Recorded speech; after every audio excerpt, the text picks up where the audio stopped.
Chapter 3, American Exceptionalism. The United States of America is an exception in the history of nations because we are a nation founded on the moral principle of individual liberty. Belief in this principle has guided American economic, political, and military power to inspire and promote freedom throughout the world. A glance through American history demonstrates that it's not the land, the people, or circumstance that has made America the greatest of all nations, but rather it's the love of liberty. American exceptionalism is the idea that America is unique in the history of nations. The United States is geographically large. So are many other countries. We are a nation of immigrants, a melting pot of religions and ethnicities, and while we're the most diverse nation, we're not the only country to have a diverse population. And our economic system is similar to other Western nations. So why is the United States an exception? Well, let's look at each of these in our history. We'll compare the New World, or the North American colonies, versus the Old World, Europe. First, think about the land. Historically in Europe, there was a struggle between landowners and peasants. Think about the reality of feudalism and the political reality that it produced. Landowners controlled not only the land, but also the men living on it. America has always had an abundance of land and farmers. Did you catch that? We've never had peasants. People who live on and work the land have always been honored by the title of farmer. The availability of land meant that men could own and work their own land. So is it the amount of land that has made the difference? I don't think so. Russia has a vast expanse, and an abundance of land did not create a free republic. In fact, as late as the 20th century, Russian peasants were still very much tied to the land. Now, let's look at the people. Canada, our northern neighbor, was colonized by French and British subjects, while in America, nearly all colonists were British subjects. I think quite similar. But we need to look closely at the Englishmen in the American colonies. They came for several different reasons. The first English colony, Jamestown, in 1607, is an example of companies in pursuit of wealth. The Virginia Company sponsored Jamestown, and the Lord Proprietors of the Carolinas funded Charlestown Landing in 1670, which would later become Charleston, South Carolina. Economic reasons were the driving force for these colonizations. And there's nothing wrong with profits. We all love them. But this wasn't the only reason for colonizing. Persecuted people in search of freedom were highly motivated to colonize. A group known as Separatists founded Plymouth Colony in 1620. We celebrate Thanksgiving to remember their courage and sacrifice. The Pilgrims were the first persecuted people to find freedom of religion in the New World, but were by no means the only. Jews and Huguenots, or French Protestants, settled in Charleston, South Carolina. Charleston is home to the oldest continuous Jewish synagogue, and it was founded in 1749. The colony was tolerant of every religion except atheism. Puritans founded Massachusetts Bay Colony. Separatists left the Church of England, while Puritans wanted to stay and purify what was wrong in the Church of England. Both groups eventually merged. Intolerant of other religions in the colony, but they were good neighbors and respected other colonies' right to worship freely. Quakers founded Penn Colony. Quakers were persecuted mainly because of their refusal to take up arms in conflict. William Penn was the founder of Pennsylvania, and he and his father had a falling out after William's conversion to the Quaker religion. His father died, and King Charles II granted William a charter to pay off a debt owed to his father. Penn Colony was a haven for Quakers. And Catholics settled in Maryland, and it was named for the wife of Charles I, Queen Mary. The colony was planned plantations, and they lived in peace with their Protestant neighbors. Religious tolerance was widespread, because these persecuted people were looking to live their lives according to their faith and in peace. These colonists were determined, and few of these religious people quit the colonies, but scores died trying to make it. America's last colony, Georgia, was settled by prisoners in search of a new life. Most of these people were from debtors' prisons. That's the legal system at the time, punished people that couldn't pay their debts by imprisoning them until money was raised to pay off their creditors. Well, it's hard to make a living from prison, so getting out of debt was nearly impossible. General Oglethorpe had a heart for these people and offered them a new life in the founding of Georgia. He was to lead the colony, and it was to be a buffer for the money-making Carolina colonies, which were constantly harassed by the Spanish in Florida and their Indian allies. Prison must have been bad, since it was certain disease, starvation, and death awaited these brave colonists. So we have the founding of the American colonies in a nutshell. Now, let's look at the economics of the American colonies. Colonialism is an economic relationship between a mother country and its colony. The colony's raw materials, things like lumber, gold, tobacco, are shipped back to the mother country, where products are made and then sold back to the colonies. Crown charters, or written permissions from the king, were awarded to an individual or a group of individuals by the crown. Company profits were to be split with the crown, and in return, the colony would be protected by the crown. Jamestown and Carolina settlements are such examples. But in reality, a non-traditional arrangement developed between the American colonies and Great Britain. For several reasons, direct control from London was limited. Let's look at one such reason. The Mayflower Compact in 1620 set a political precedent. That's an example that others follow. Let's look at this important document together. In the name of God, Amen. We whose names are underwritten, the loyal subjects of our dread sovereign Lord King James. Loyal subjects, they address themselves like this. You see, the Pilgrims were viewed with suspicion because they had left the Church of England, and they had already left England once before. In search of religious freedom, they had fled to the Netherlands, but were disappointed by the Dutchification of their children. A new life in the colonies was preferable, despite the harsh realities.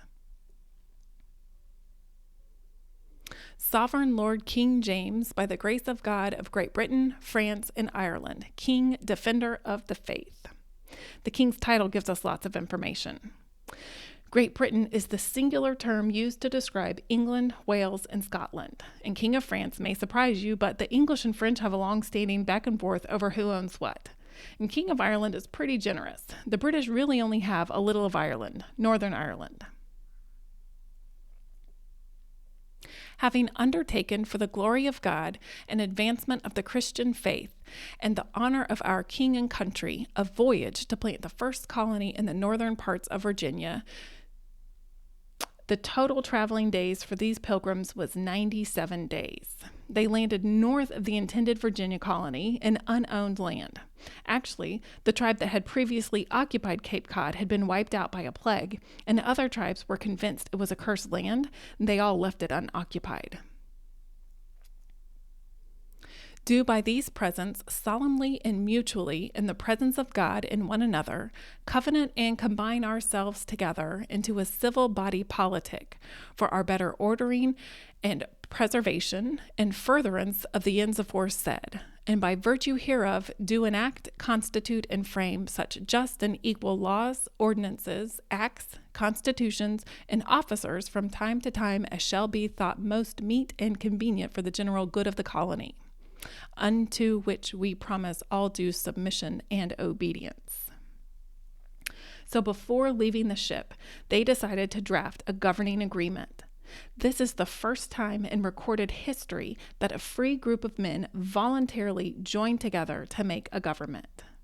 They created a civil body politic, a government by the consent of the governed. These were a politically savvy people, probably because they were persecuted. This government had the authority to enact, constitute, and frame just and equal laws, ordinances, acts, constitutions, and officers from time to time as shall be thought most meet and convenient for the general good of the colony. What a great definition of government. Government is necessary for the good of the people. In witness whereof we have hereunto subscribed our names at Cape Cod the 11th of November in the reign of our sovereign Lord King James of England, France, and Ireland, the 18th, and of Scotland the 54th, Anno Domini 1620. Every male on board signed this covenant agreement. Here are their names. I want to tell you about William Bradford. He was a biblical scholar, elected governor for 30 years, and saved the colony from starvation by enacting the biblical principle of every man working for his own bread, 2 Thessalonians 3:10. He kept a journal, which was lost during the Revolutionary War but rediscovered in England in 1855. It was later published under the title of Plymouth Plantation. In it, Bradford explains, "We have noted these things so that you might see their worth and not negligently lose what your fathers have attained with so much hardship." I encourage you to read it. So, Plymouth is one example of how limited the direct control of the king over his American colonies was. Dr. Larry SCHWEIKART summarizes the unique circumstances of our colonial experience and how it shaped our nation's founding as the 4 pillars of American exceptionalism. He identifies Christianity, specifically Protestantism, because of its focus on the individual; common law, which is the British legal system. It's a superior system of law that we'll talk more about soon; the existence of private property, but importantly, written title. This shows ownership of land and transferability. The free market. This is an economic system where the price is determined by individuals and is shaped by competition. Think about how gas stations compete for more business by lowering their prices. And it's synonymous with capitalism. This is the private, individual, and not government ownership of wealth-creating assets. If you have a good idea, a valuable product or service, people will pay you good money for it. Okay. We've introduced most of our colonies and discussed possible reasons for American exceptionalism. We're now going to skip over a great deal of early American history to get to our quarrel with the king in Parliament. Have you ever heard your parents argue over money or complain about taxes? Well, the colonists were outraged over an increase in taxes that were needed to pay for the French and Indian War. The British Parliament passed the Sugar Act in 1764 and the Stamp Act in 1765. Angry colonists in Boston had a tea party to protest the Stamp Act. Colonists dressed as Indians dumped tea into the harbor rather than to pay taxes on it. The colonists claimed that they had no representation in Parliament and therefore shouldn't be taxed. The colonists' cry was no taxation without representation. They had fought the war. In fact, George Washington, who was serving in the colonial militia, was nearly killed. For Parliament to bill them without considering their voice was an affront to their rights as Englishmen. But these arguments were lost on most in Great Britain, who had never had direct representation, and as far as I know, still don't, in Parliament. There's no residency requirement to live in the district that you're running for office to represent. So from the other side of the Atlantic, it was understood that all Englishmen would serve the best interest of other Englishmen, and the colonies were represented in the same way through virtual representation in Parliament. Beyond this political disagreement, the colonists were already paying less in taxes than those living in Great Britain. Hard to sympathize when your increase is still less than what others are paying. It's good to notice here the sincere difference of opinion amongst those loyal to the king. During much of the time the colonies were establishing and growing, Great Britain was fighting not only the French, their mortal enemies, but also each other in the English Civil War. The colonies had much success with self-governance, while at the same time considering themselves to be loyal British subjects. I do believe that if a seat in Parliament had been added to represent the American colonies, it could have done much to curb the colonial extremists. But instead, Parliament passed the Coercive Acts in 1774, known as the Intolerable Acts in the American colonies. Boston Harbor was closed until the rebellious Massachusetts colony repaid damages from the Boston Tea Party. Massachusetts was now under direct Crown authority, which included the quartering of soldiers. This is a cheap way to keep the military fed and housed. British subjects were required to provide food and shelter for His Majesty's soldiers.